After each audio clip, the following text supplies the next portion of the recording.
Hello, and welcome to Smart Mortgage Insights. I'm Mandy LaRose. And I'm Conor Lavinka.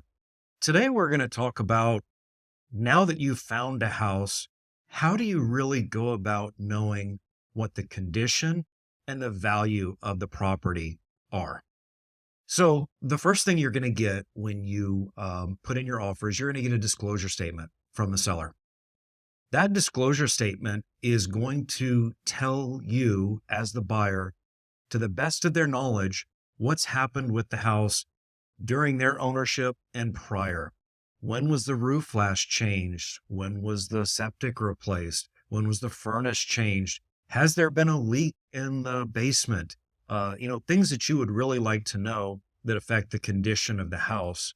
So you're going to look at that disclosure statement, and now you're going to know what they have to say.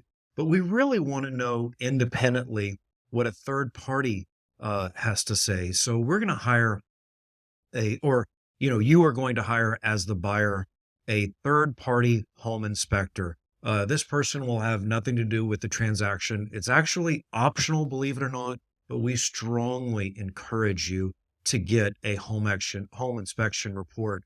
That home inspector, they're going to look at the house top to bottom, and they're going to tell you the condition from the roof all the way down to the basement, the furnace, the electrical, the plumbing, and all of that kind of stuff. So we really, really will have a very good indication of the condition of the property.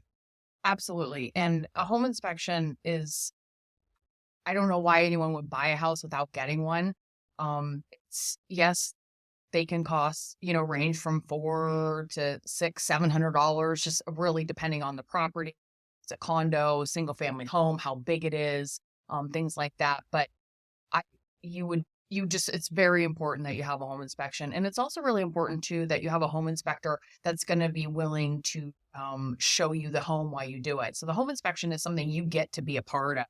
I strongly urge you to be a part of that, because if they're going to show you everything about that home, how it functions, how it works, the ins and outs of it, anything that's kind of odd, weird, strange that you need to know about the home, they're going to be able to point that out to you as well. So it's really important that you take the time. It can take a couple hours to go through a really good home inspection, and take that time to be able to go with that home inspector to find out kind of the meats and bones of the house and how things work.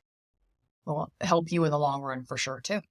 Absolutely. When you're in this new home, you've never been there before. So, like Mandy said, you walk through with the inspector and know how to understand how to turn off the gas, how to turn off the water, the electricity in the event of emergency. Where is the breaker, where you can cut off the power if need be. So that's super important to get to know that. So now that you've got this inspection that you've gone through with the inspector, you're going to receive a report, and that report will tell you the condition of everything and is going to, give you this good idea. And it may be that the inspector says, well, gosh, the furnace is still functioning, but it is beyond its usable life, and it will cost X amount of money to replace it. What can you do with that information now, Mandy? So now you can use that information to start negotiating with your seller as well. So you'll sit down with your realtor, you'll go over the report in great detail. And first of all, determine what's really important to you. We are in a market right now where it's a seller's market. Let's just be honest. Any market you're in, pretty much. And so you want to ask for what you want to ask for, but you don't want to be going in and asking for everything necessarily on the list, especially if you were competing to get that property or there were many offers. You might be in a situation where when you have that home inspection done, the seller is not really going to be willing to do anything on the property because you're buying way. So you're going to use that home inspection, depending on how your property was negotiated originally, to then negotiate some of those repairs. And maybe they might negotiate the repairs to be done if it's something that you're just like, this has to be done. I can't do this home without this being done. Or maybe it's going to be negotiated in the form of a credit. So maybe the seller is just going to say, hey, I really don't want to do these, four little piddly things. A creaky door. Exactly. Just things that are just going to take time and energy that they don't want to deal with. And they can give you a credit for that. And then you can in turn deal with that later on. One other big thing I wanted to mention about a home inspection, and I think we've mentioned this on another show before, is a home inspection is not something that us, the lender, is generally going to receive. Um, there are a few programs out there that require them, but there are very few of them. You're going to know way in advance if you're going to need to send us that home inspection. And a lot of the reason is that you're necessarily going to send that to us is because it's negotiated between you and the seller. And once us, the lender, gets a hold of it, sometimes that can open up more can of worms than you and the Exactly. seller wanted to deal with. So unless it's just super, super important to you that you your lender look at it, and or it's a program that the lender is going to require, it's not something that you're going to have to turn over to us. One thing to mention to finish up on inspections is if it comes back and it's really bad and there's a lot of stuff on there that you didn't know when you signed the contract, you can actually get out of the contract. And you can take your earnest money back and get out of the contract and move on and find a different place. And we've had borrowers in the past that we've had that situation where they've had a home inspection done, does it's not going to work for them. They move on to a different property. They have another home inspection done, and that's not going to move on. And they're frustrated because they're like, "Oh, I'm spending all this money on home inspections." Well, you're much better off to spend $500-$600 on a home inspection than $400,000 or $500,000 on a Saving a lot of home. money. Yeah, that's going to be falling in on you. So yes, home inspections can add up, but they're super important to get. So we just strongly recommend a home inspection, but again, it's up to you on how you want to move forward with. Well, now that we've covered the home inspection, now it's going to be time for your appraisal to be done. Assuming you and the seller have agreed to everything, you're moving forward. Now we're going to have an appraisal done.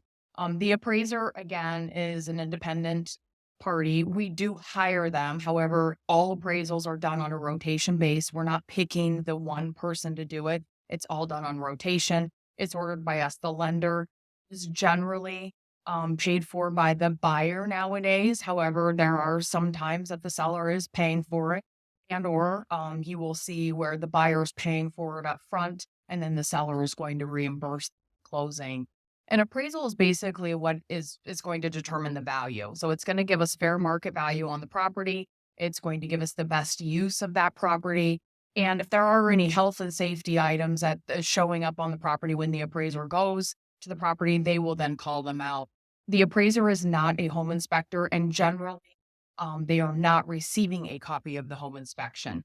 So they are looking visually at anything to make sure that the property is safe, sound, and secure, but they're not going around turning on water, flushing toilets, checking pressures, things like that. They're just visually looking and then determining the value based off of that. Exactly. And what they're going to do to determine fair market value is they are typically going to look for six comparable sales, or as in the industry, we call them comps. And those comps, they're going to try to find a house that's absolutely identical to that place that is sold yesterday next door. Well, that's not really realistic. And so what they are going to do is they're going to find the closest match to bedroom count, bathroom count, garage, land, view, condition of the house as close as possible. And they'll start by, a tenth of a mile range, 1 mile range, 3 mile range, and so on and so forth. And what they'll do is they will add and subtract. So maybe this house has more bedrooms, and so they will adjust the price accordingly. This has a better view. They will adjust it accordingly. This is a newer condition, older condition. And they will go through and mathematically add and subtract throughout what the process of this is. And we will come up with a fair market value. And the only thing that they'll look at, as Mandy said, was health and safety. So do you have functional CO detectors, functional fire smoke detectors, railing, loose wiring, anything like that? We want to make sure the house is safe for you. They're not going to care if it's an older home or a newer home. And they're going to take that into consideration, the value ultimately. But now we're going to get this second report, this appraisal report, and it's going to have three possible outcomes. It's either going to come in at value, it's going to come in above value, or it's going to come in below value. Basically, if it comes in at value, that's perfect. That's the way most of them come in. If it comes in above value, then you basically got a better deal. I What like happens this if option. I yeah, like that option. Yeah. what happens if it comes in below value, Mandy? That's where problems, I mean, well, not necessarily problems, but if it does come in below value, that's where some renegotiation is going to happen. At least hopefully anyways. So if it comes in below value, you can first off go to back to the seller and be like, hey, your property didn't appraise for what we agreed to pay for. Will you lower the price to that amount? And the seller can say yes or no. If the seller says no, then maybe you negotiate that you come to a happy medium.